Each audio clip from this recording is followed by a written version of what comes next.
There's also one small advanced functionality within the retention report, which is you don't have to limit your retention criteria to just the previous day or the previous week. You can actually set this or group this by each calendar day and each calendar week.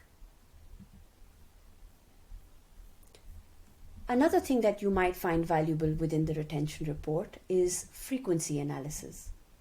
Frequency analysis allows you to measure both cumulative and non-cumulative frequency of your users doing certain actions within a period of time.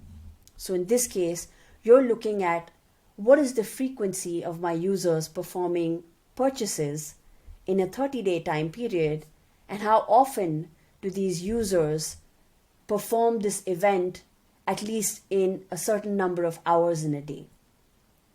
You can select what that time period or that time interval should be, and you can also select either a frequency curve or a frequency trend to visualize this data.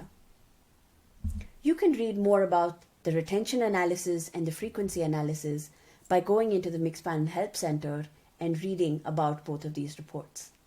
Thank you for watching.